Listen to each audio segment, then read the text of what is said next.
guys and girls, this is Jerningham here. We're going to be talking a bit more about Finland and Sweden, not about UK, US. Let's play the video, as one would say to me. Play the video, Jerningham. There's my hand again. Play Russia making more warnings over Finland's membership in NATO. The Finnish parliament is expected to approve its application as early as next week, ending the country's post-Second World War neutrality. NATO Secretary General Jens Stoltenberg says the Finns will be warmly welcomed into the alliance. The process would take as long as a year. Finland has one of the largest armies in Europe. The country also shares a border with Russia, 1,300 kilometers long. So the Kremlin says Finland's joining NATO would be viewed as a definite threat to Russia. Finland further advanced along this road, but we know that in Sweden as well, the discussion ongoing, and we do expect to hear from Sweden too, similar moves within the next couple of days. The Swedish foreign minister talking about this today, how military non-alignment has served the country well, but Sweden too in a new situation. So Finland, Sweden joining NATO.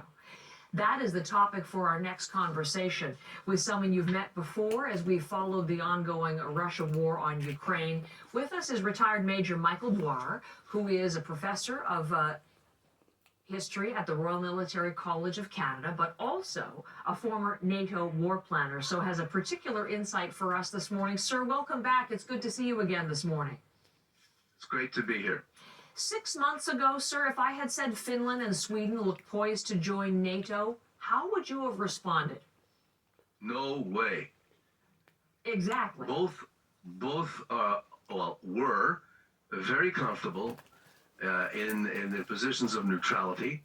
Those positions come from long history, and having served with officers from Finland and Sweden, I know how strongly that they adhered to that neutrality and to the strength that neutrality gave them. However, as we can all appreciate now, since February, the situation in their part of the world has changed. They must have been arrow sandwich, arrow sandwich, sandwich, arrow. To seek the protection of NATO as part of NATO, it must have taken an awful lot of soul searching, but there it is. It's done now.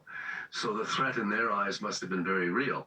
Now, the threat in Russian eyes is even more real, if I can use those words. Now that border between NATO's countries and Russia is much, much longer.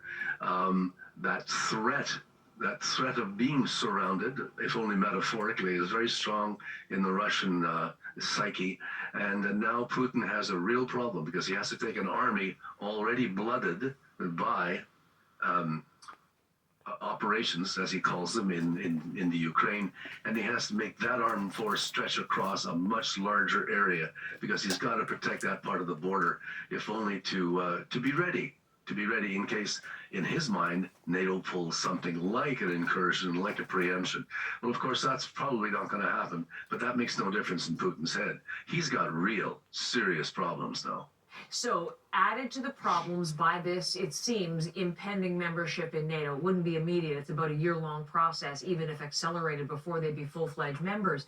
But based on, again, so negative for Putin, based on what we know about the Finnish and Swedish military, how much of a plus is it then for the NATO alliance? Well, it's a huge plus. Both Sweden and Finland have always taken the defense of their countries seriously. They were not lulled. They have never been lulled by a false sense of security coming from their neutral position. They have strong militaries, they're well-trained officers. I know officers in both organizations, and they're serious. They're very serious soldiers. They have conscription and professional elements in their army. Plus, even for small countries, because of the way they organize their defense, they have huge reserves of civilians who have had military training and are ready to, in fact, be called up to the colors. And not as important as the people, but significantly, there are very sophisticated defense industries, which are going to bring a level of sophistication to an already very well-developed alliance. It's going to take them a year to get into the alliance, and I say that having done that with the Polish in the 90s and early 2000s, because the staffs and the commanders in both armed forces, air, land, and sea, have to become acquainted with how NATO does business. The politics of the situation in an alliance is very tricky, and their politicians have to become trained to, in fact, operate that way in consensus. And building consensus among 30 nations is difficult. So a lot has to be done. But I underline the fact that Russia's position now militarily has changed significantly. In the same way our military posture changed when Russia crossed the Ukrainian border. Right. Now that same kind of stark reality, that sea change, is now facing the Russians. And Russia has indicated already, even before membership has been accorded, that it is upset. Let me use some of the language that we're hearing from the Kremlin, that it views these moves from Finland and Sweden as a threat, and it, in response, is threatening retaliatory steps, including a military technical response. What is Russia's likely move in reaction to this? Well, the things they have to do are redeployments. They have to spread the army across that frontier. They have to rearrange. They have to rearrange their air force to meet a threat coming across the northern borders. There's going to have to be some redeployment of naval operations in the Murmansk area, which is just north of Finland. So they have lots to do. That immediate. TV's just turned itself off. Just give me a second. I'll turn it back on again. Maybe 1 minute, guys and girls and ladies and gentlemen. I'm sorry it's gone off. As you can see, there's my hand. It's annoying when your TV turns off. Hand in hand. Hand in hand. Action is important. Secondarily, and perhaps contemporarily, also is the requirement in their minds to do a lot more in the cybersphere to hopefully weaken that eventual northern Scandinavian position. Does it make any sort of conflict directly Russia versus the West more or less likely, do you think? Oh, more likely. More. Deep in the Russian psyche, and there's no way to overestimate this, there's a fear of borders. Fear of borders in the east and the fear of borders in the west. Remember, this nation has been invaded for the last 1,000 years from both points. So the notion of that, of course, especially since the Second World War and Hitler's devastating advance into Russia, the Russians are in fact very sensitive and very prone to see the worst possible happenings along their borders. So.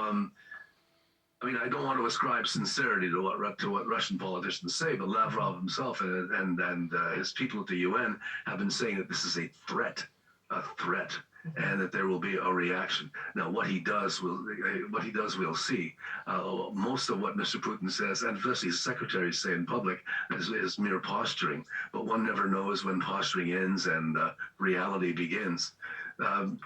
He doesn't have the combat power. His armed forces don't have the combat power to take the fight to the Finns and the Swedes. That would be foolhardy. But he's got to make serious changes, because now he's operating on two fronts, in the north and in the south against Ukraine. Thank you so much. As always, I really appreciate your very particular insight into all of this, and thanks for sharing it with us today, sir. Why, thank you.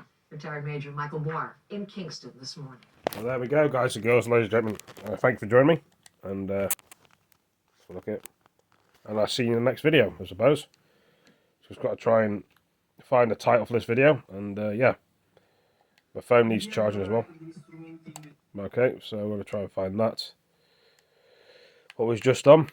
I've eaten my sandwiches, of course, but anyway, thank you for joining me. Peace. Take it easy.